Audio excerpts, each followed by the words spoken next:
Sach, what's going on, man? Hey, Terrence, I've had my nose buried in transitions and JPEGs and clip arts and slides. You don't want to know what my week's been like. I mean, that's a lot of internet. So, I consider myself a PowerPoint PowerPoint specialist. Okay. When people need to make presentations, Okay. they come to yours truly. Okay. And so last week I got a request from a guy named Drew. He wanted to talk about how everybody else in his company is too high or something. I don't know if that's acrobatics or something else. This is a drug awareness presentation? That's the way I took it. Okay. Involving a lot of ropes and turnbuckles. So your mileage, I don't know what the kids are doing these days. So he contracted me to make a PowerPoint. And you know what? I thought my final few slides were fantastic. Perfect transitions, perfect images. Okay. But nobody got to see them. Apparently, Drew got beat up before he got interrupted and beat up before he had a chance to show off them. So there'll be more chances for my PowerPoint art to make it to the national consciousness. This is the worst opening we've ever done. All right, everybody, I'm here with Sach. Sach, what is going on, my brother? How you doing? We had a fun week in wrestling this week. We definitely did, man. We had the conclusion of the Mae Young Classic. I finally got all caught up, and I got to see everything that was leading. I got to see all the matches, and I was really looking forward to the final. Listen, I thought they did a really good job building to that final. I think from a television production standpoint, you started with 32 characters that the audience, for the most part, did not know, and you boiled it down to 2 characters, and by the time you got down to those 2 characters, there was a clear protagonist and a clear antagonist, and I thought that was just an excellent bit of storytelling. Now, the wrestling fan in me, the mark, if you will, did not like the fact that so many awesome, talented wrestlers got passed over in favor of Shayna Baszler. Okay, I did not like the fact that, Mae Young, who's really dope, got passed over. I didn't like the fact that, Mercedes Martinez, she was pretty good, but I'm not sure she has like star written all over her. You know what I mean? But I think she can be like a serviceable, like not just a hand. I feel like calling somebody just a hand is an insult. But Mae Young is like a Bret Hart. You know what I mean? Yeah. Like she's got every tool you need to be like the centerpiece of your show. And there was a lot of people who I thought had a lot of qualities, whether they be in ring or whether they be charisma, that I didn't see in Shayna Baszler. And obviously I knew because of her connection to Ronda Rousey and them wanting to do something more with Ronda Rousey attached to it, that's why showing her on camera sitting in the audience every 10 minutes? Every 10 minutes. Like, come on, man. So, so that part of me didn't like that. But overall, it was a great piece of storytelling. The match they had was really good. And as much crap as I gave Shayna Baszler for not being a great wrestler, that match was really good. Mostly due to Kairi Sane, but still, that match was really good. I mean, they attempted some difficult spots in there, but they told a really good story. That is NXT 101, is having a story that is told throughout the match and leading up to a good climax. And I thought they did that perfectly. Yeah, I thought that's something they learned from the last 3 tournaments they've done, which was tag team, cruiserweight, and then UK.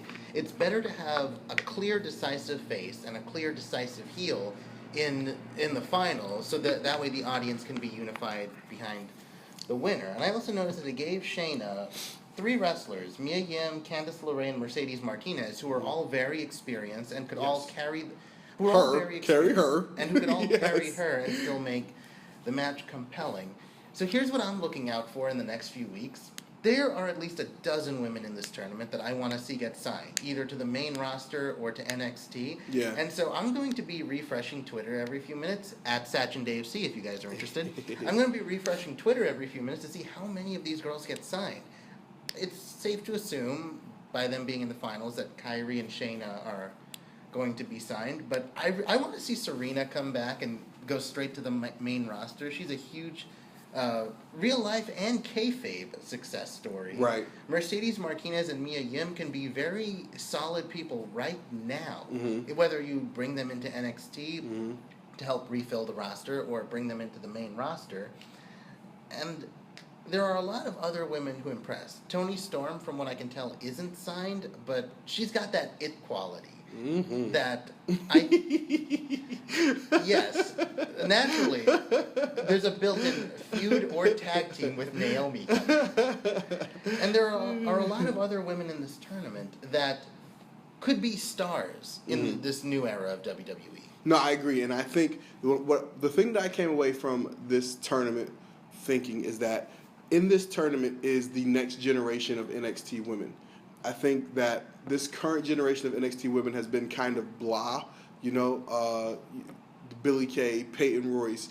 Ember Moon is a cut above, but then you have like some that are just totally developmental, like Aaliyah and the girl with the cornrows. By the way, she was the biggest loser when Shayna Baszler came out. The girl, you know what I'm talking about? The girl she does the MMA gimmicks? Yeah. And I'm like, yeah. She's the Bull Dempsey of the women. Oh, man. Now that they got Shayna Baszler, she's taking such an L. She's taking such an L because it's like, okay, you're the MMA gimmick, but she's like a real fighter. So, it was about 3 years ago or so. NXT was in the early days of NXT. They were pushing Bull Dempsey as being the WWE version of indie Kevin Owens, and then they signed Kevin Owens, and they realized that we need to give Bull a new gimmick. And then Bull fit, and that was the end of that. Yeah, so Sheesh. Bull, wherever you are, I still like you. Oh man. Oh, excuse me. So Terrence, what do you think? I want to pose a question to you and to our readers. What you got? Before I give my answer, what do you think is the next tournament that WWE should do? Man. We've done tag teams, cruiserweights, the UK, and now women. What should be next? Ooh. And guys, feel free to tweet us at TW Talking Bout, at Sach and Dave C with the next tournament you want to see. That's a really good question because I'm trying to think of what's readily available out there that's good. So there are two thoughts on my mind. What you got? I don't know if we can name it after someone who isn't dead yet, but if we were allowed to name it after someone who's alive, the Big Show tournament for super heavyweights. Because I feel like the super heavyweights bring, in small doses, they bring a different style that. They bring a style that could be fantastic, as we'll talk about later with Braun and with Lesnar and with KO. Or the other thing, the Ken Shamrock tournament for people with martial arts or MMA backgrounds, which we haven't done yet. Yeah. Okay. See, I think that's interesting, but I say you couldn't do that, or I wouldn't do that because the MMA thing, the fact that you're a fighter, right? That's like your whole gimmick. So then what you're talking about is having a tournament full of people with the same gimmick.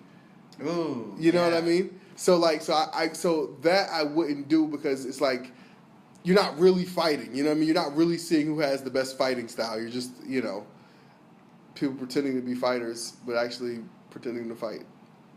Yeah, I could see the logistical problem, but here's how they could stand out. Okay. Entrances. So it's an entrance contest? Well, we could have an entrance tournament. Yo, speaking of which, so you actually just brought my mind to something I was actually thinking while watching the Mae Young Classic, which is this. Okay, like wrestling is obviously predetermined, but you can still. I'm sorry to break it to you. It's still real to me. Yes, but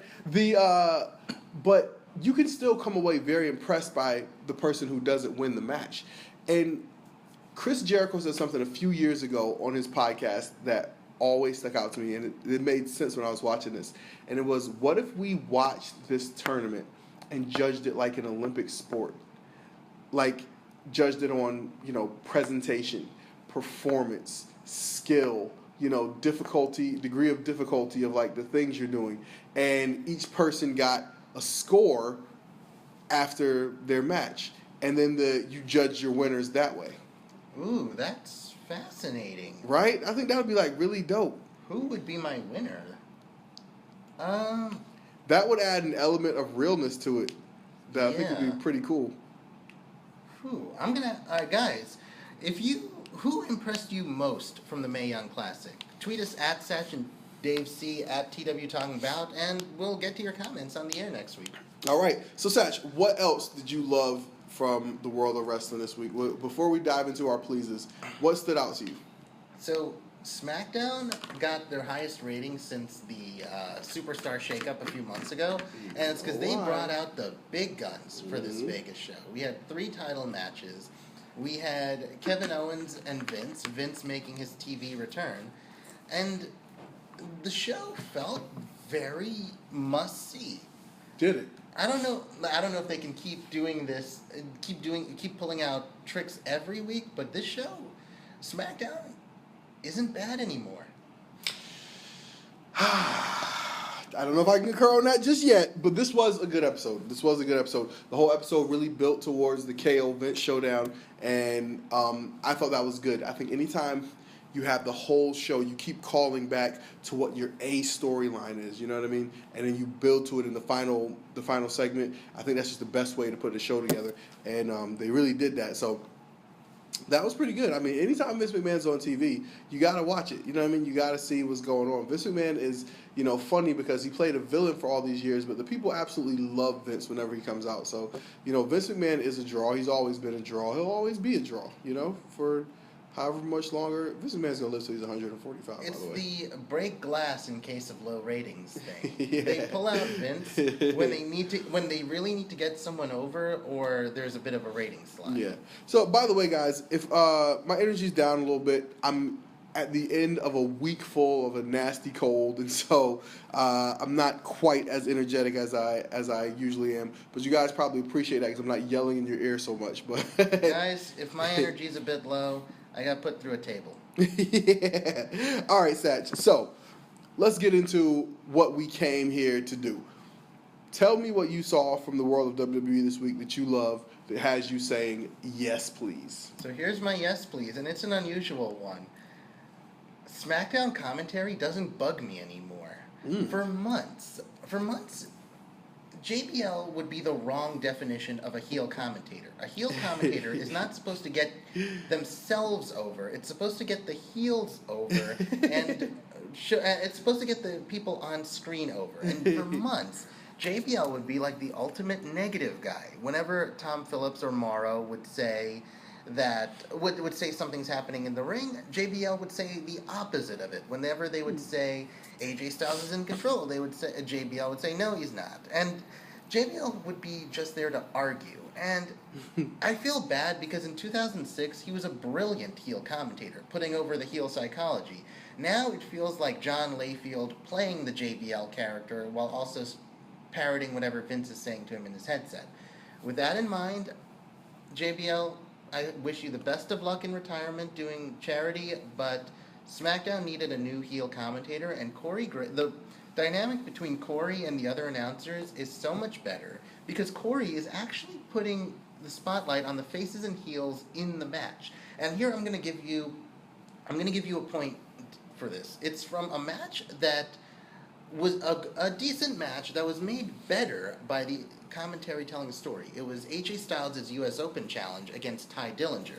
Fairly short match, and there was a fairly short match, but the crowd was hot for it, and commentary was on their game for it, that it made it feel that Ty was getting closer and closer, but AJ Styles still pulling it out. I want to describe a sequence to you. So so they're tussling in the middle of the ring, countering each other's moves, and then finally Ty gets a handle on AJ, picks him up, gives him the tiebreaker, and it only gets a 2.5 count. 2. Sweet. So while Tom is saying like, oh no, it's just a 2, Corey's explaining that normally when Ty does the move, he has a chance to pull off his knee pad so you get the full impact on the knee. But this time, because the match AJ was moving so quickly, Ty didn't have a chance to do that. And that's a little touch that added a fun point to that moment and gives the fans some match psychology to work on. Like if it were a sport, which we didn't get from JBL yelling, ball game. No, you're right. That makes perfect sense. And just to that point, right, it also plants the seed in the viewer's head where, okay, if he gets to pull that knee pad down and hit that move like he likes it, it's over. Ball game, Michael. You know what that reminds me of? It reminds me of a Slammiversary match from 2015. Bully Ray versus Sting. Bully was saying that the whole storyline was Bully saying he's going to pull off the ring mat and pile drive Sting on the wood. And so the match was, so Bully gave Sting a garden variety pile driver that resulted in a 2 count, and the match was building to that one spot because they put it in the audience's head that if Sting gets hit on the wood, that would be game over. That was one of my favorite build-ups. I forgot what happened at the end of that match. Well, Sting lost. Maybe I could watch it on the new Global Wrestling Network. Did you hear about that? Well, yeah, but I crashed it. That was you? Yeah. All right. So my yes please this week goes to the monster among men, Braun Strowman. Listen, Braun came out and destroyed Brock again. Brock called him out. Paul Heyman came out and did his long-winded, hyped up, extra too long, heard it so many times speech, and he calls out Braun Strowman. Braun Strowman comes out, looks Brock Lesnar in the face, and beats him down. Down to Chinatown. All the way down.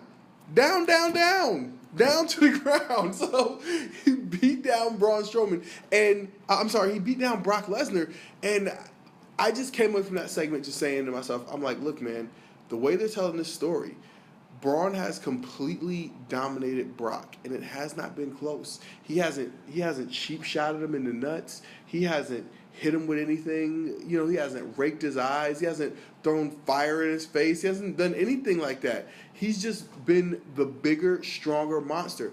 And so, with that said, I don't see how they cannot put the title on Braun Strowman at No Mercy. Well, Braun has been incredibly fascinating in this Brock feud because of what you said. They've had him go over Brock as the bigger and stronger guy.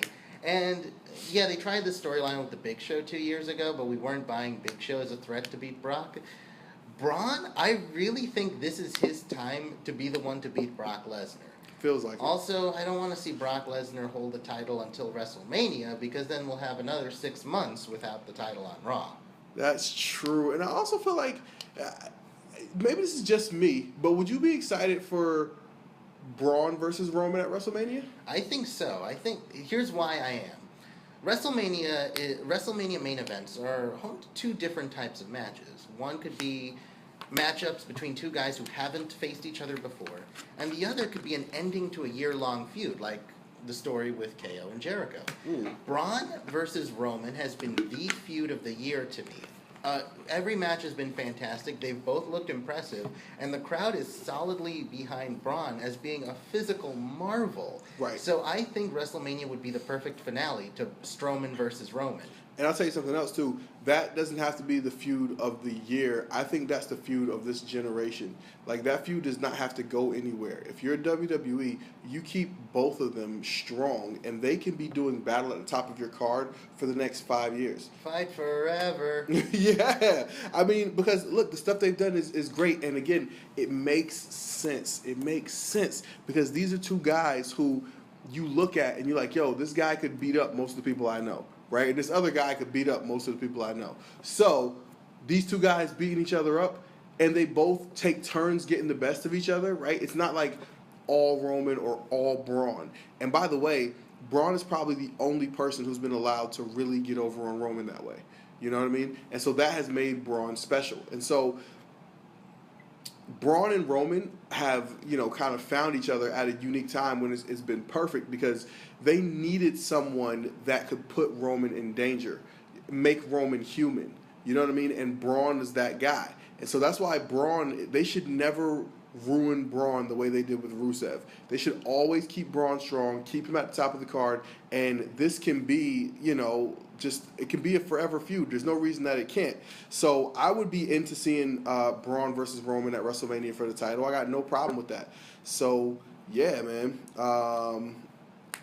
Braun dominating Brock this week. You get my yes, please.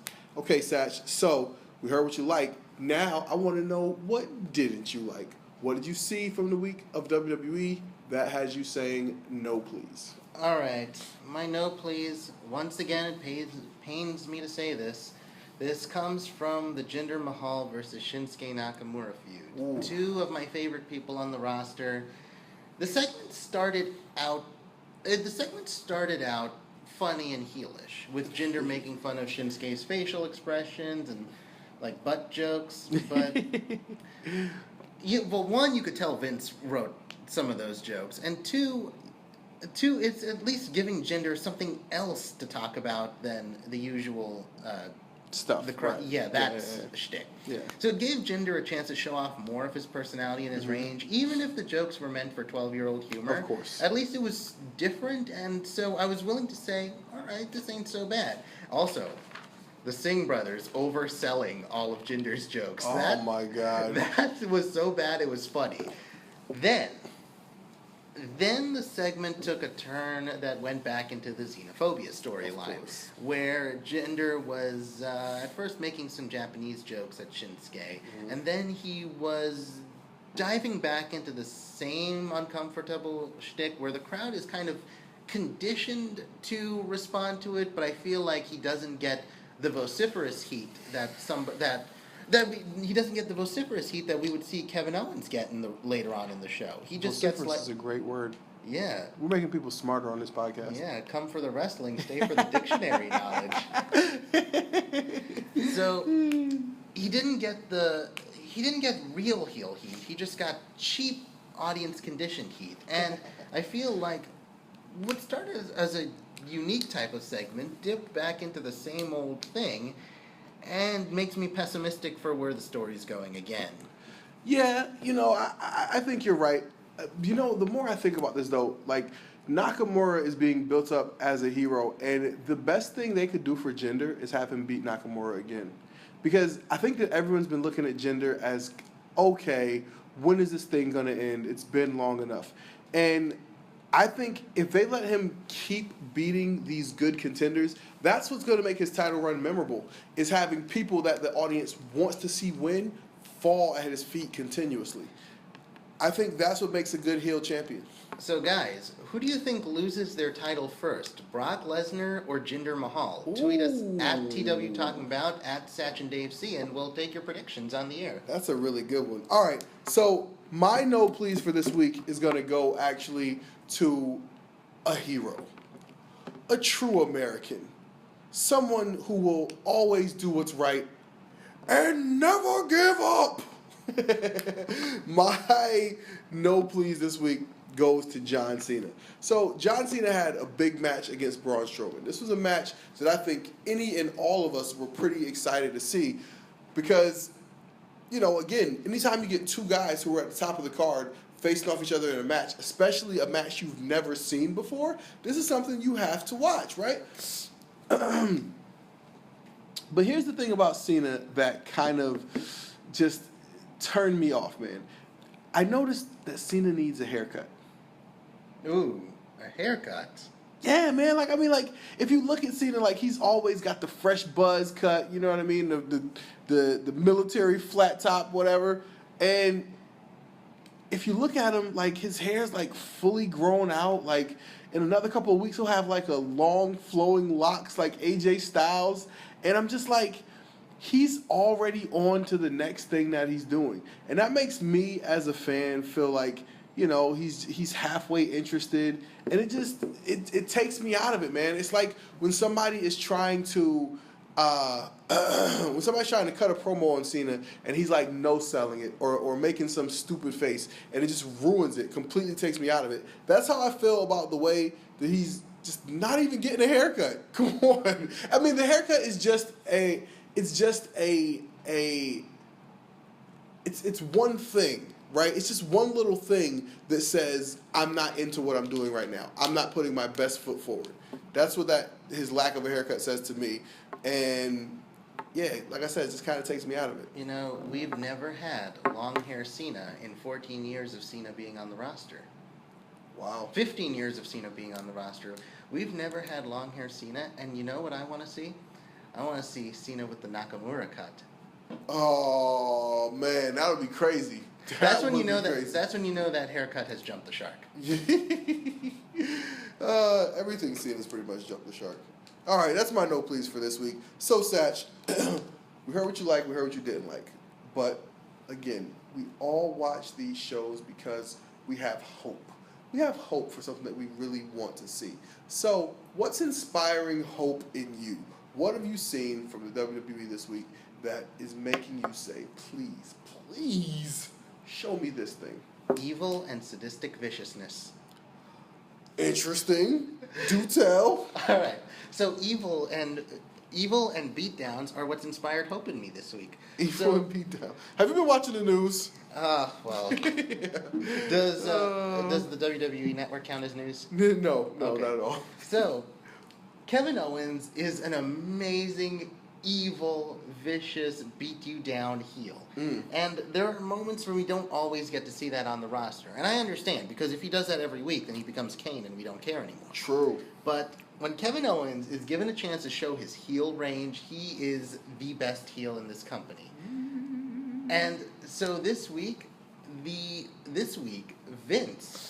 no chance in hell McMahon, returned to SmackDown to address the situation with Kevin Owens and Shane. And you know what KO did?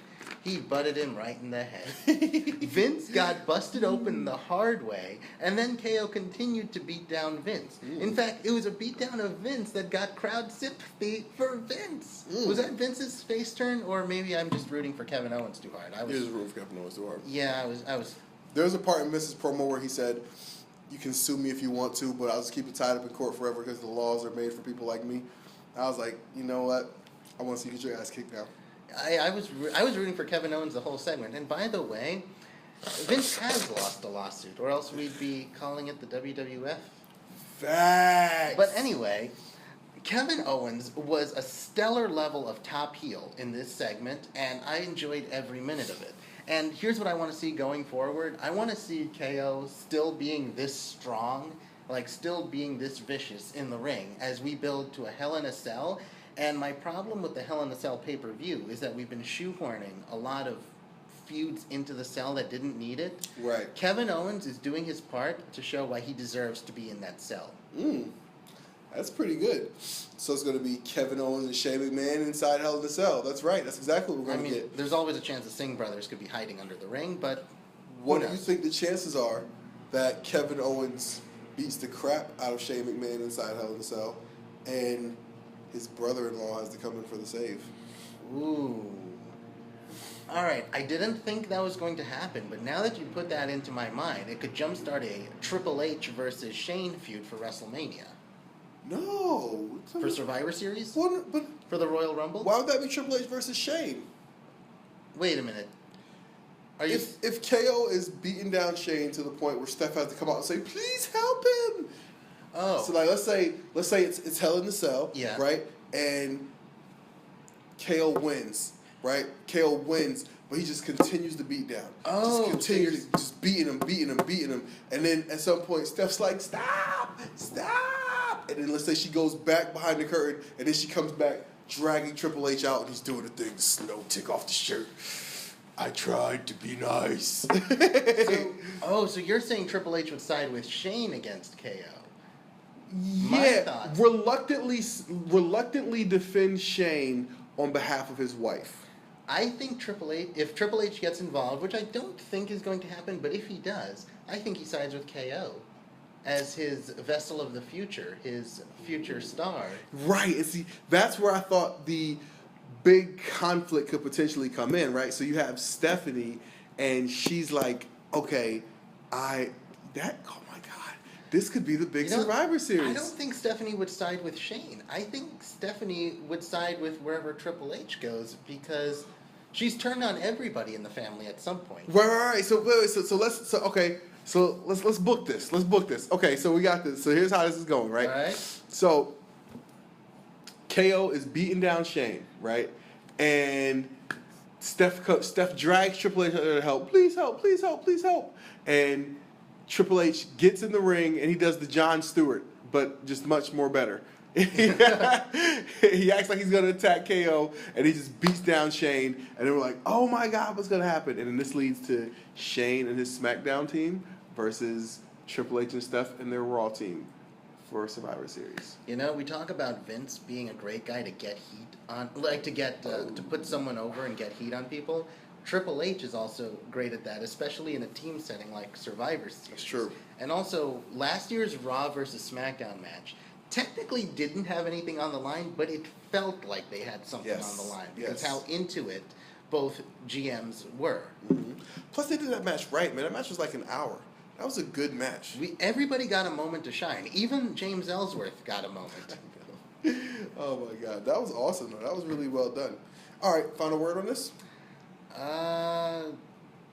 Man, busted open hard way. I'm still musing about that. I was waiting for the pop-up powerbomb though. I was like, he can't pop-up powerbomb him, and he didn't. Oh, wrestling science fact. Did you know that the apron is the hardest part of the ring? I've heard. All right, so my please is going to rehash something that I've been saying for weeks, and that's that the Usos and New Day consistently, Sach, tell me honestly, is there any pairing that has a better match consistently time in and time out than the Usos and New Day?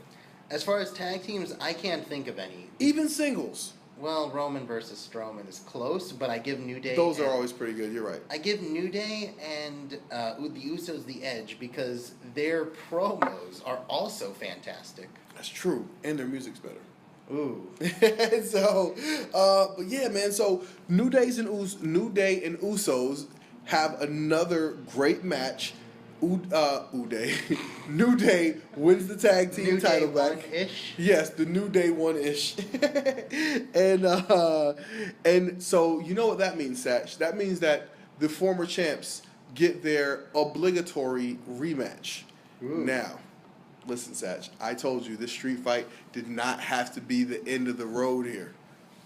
This rematch can be one that can only be contained inside a 30-foot high Hell in the Cell. I'm still holding out hope, Sach. So I'm saying, listen, WWE, the Usos and New Day give you a great match. Time in and time out. Never fail.